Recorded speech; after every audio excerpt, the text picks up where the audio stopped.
यह कहानी है एक होटल का भूतिया कमरा के बारे में। इस कहानी में राजू नाम का लड़का है जो कि सरकारी नौकरी करना चाहता है, पर उसके घर की स्थिति ठीक नहीं होने के कारण उसे पैसे कमाने के लिए काम की भी तलाश थी।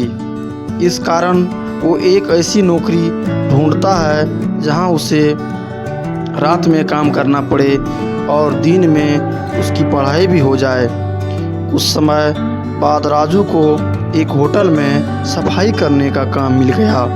क्योंकि काम रात को करना था तो राजू वहां रात में काम करने लगे और दिन में वो अपनी पढ़ाई भी कर लेता। सब कुछ अच्छे से चल रहा था। एक रात राजू अपना काम ख़त्म करके आराम से बैठा था, तभी वहाँ पे उसका एक सीनियर आया और उससे बोला, तुम यहाँ आराम से क्यों बैठे हो? इस पर राजू ने जवाब दिया, सर मैं अपने कमरों की सफाई कर चुका हूँ इसलिए बैठा हूँ।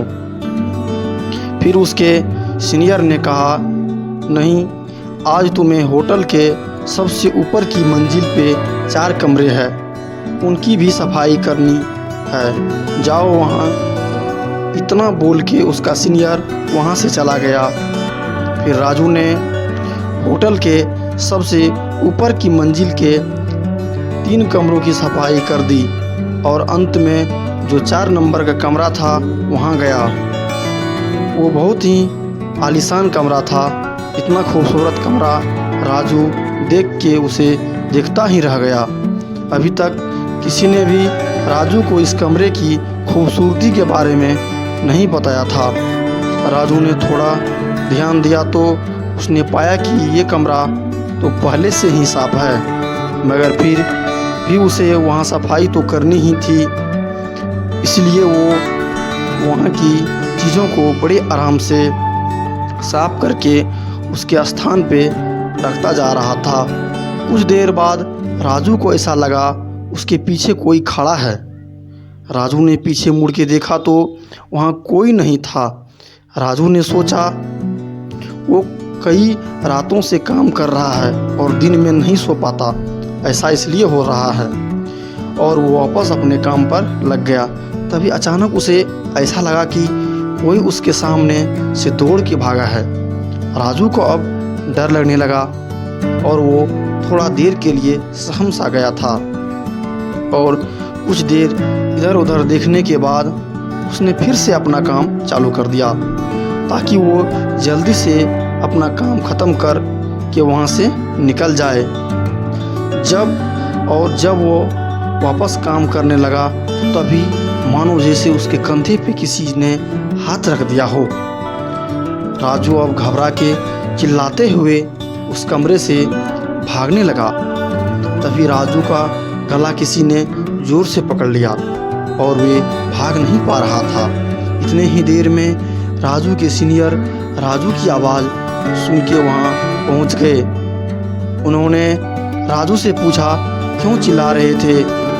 राजू गली में दबाव होने के कारण कुछ बोल नहीं पा रहा था।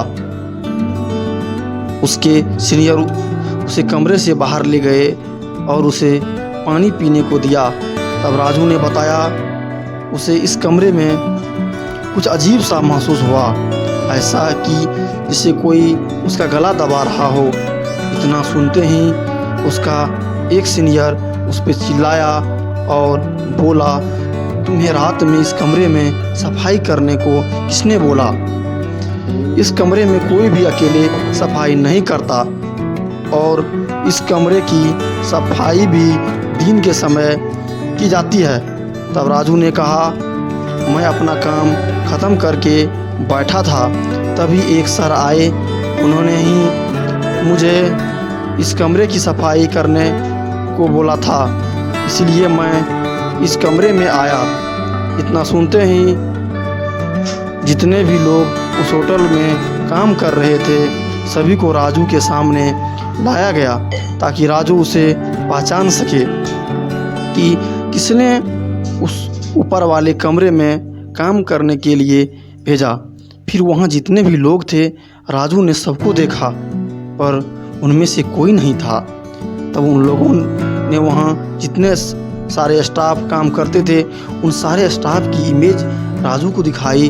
तब राजू ने उनमें से एक को देख के बोला कि इन्होंने ही मुझे वहाँ सफाई करने के लिए भेजा था। इतना सुनते ही सारे लोग डर गए, क्योंकि राजू ने जिसकी इमेज दिखाई वह स्टाफ की मौत 1 महीने पहले ही उसी कमरे की सफाई के दौरान हुई थी। फिर राजू के सीनियर ने उस कमरे के बारे में राजू को बताया कि वह कमरा इस होटल का एक भूतिया कमरा है। करीब 1 साल पहले वहाँ पे एक पति पत्नी रुके थे और रात में पति ने ही अपनी पत्नी की हत्या कर दी थी। उसके बाद से ही उस कमरे में जो भी काम करने जाता उसे कुछ अजीब सा डरावना महसूस होता है। ऐसे कई बार होने के बाद उस कमरे में रात के समय कोई नहीं जाता और पिछले महीने जिस स्टाफ की मृत्यु उस कमरे में हुई वो भी वहाँ रात के समय पता नहीं क्यों बिना किसी को बताए अकेले ही काम करने चला गया था। ये सब सुन के राजू फिर दोबारा कभी भी उस कमरे में अकेले काम करने नहीं गया। थैंक यू दोस्तों, हमारी स्टोरी अच्छी लगी तो लाइक एंड सब्सक्राइब ज़रूर करें और वीडियो को अधिक से अधिक शेयर करें। धन्यवाद। मिलते हैं इसी तरह के स्टोरी को लेकर के अगले वीडियो में। Thank you.